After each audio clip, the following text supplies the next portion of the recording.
Jy is bestem om te wen. Romeine 8 vers 37 sê, maar in al hierdie dinge is ons meer as oorwinnaars deur hom wat ons lief gehad het. Jy weet, wanneer daar beproewings is, dan kan mens besluit, ek gaan elke keer val. Dit is soos iemand wat vir jou vra om oor 'n brug te hardloop, en al wat jy verwag is dat jy gaan val. Maar ek wil vandag vir jou sê, nee, jy is bestem om te wen.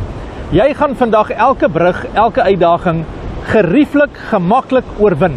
Jy gaan nie gly nie, jy gaan nie val nie, jy gaan wen. Jy is die oorwinnaar. Die Bybel sê in al hierdie dinge.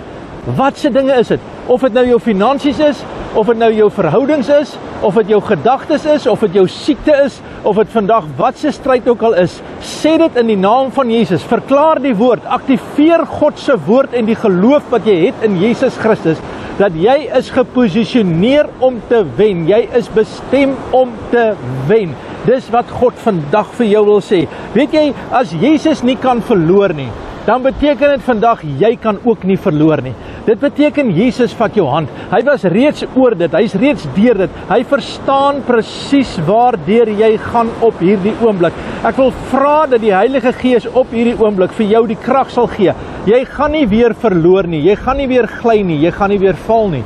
Die Here gaan vir jou die oorwinning gee in Jesus se naam vandag. Vertrou die Here daarvoor, glo die Here daarvoor.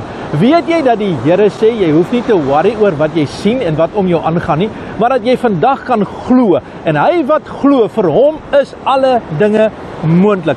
Mag die Here vir jou bonatuurlike krag vandag gee, mag hy vir jou die oorwinning gee, mag hy vir jou die deurbraak vandag gee, in Jesus se naam. Sê vandag vir jou omstandighede, sê vir jou uitdagings, ek is bestem om te wen. Vader, in Jesus naam dank ek U vir die oorwinning.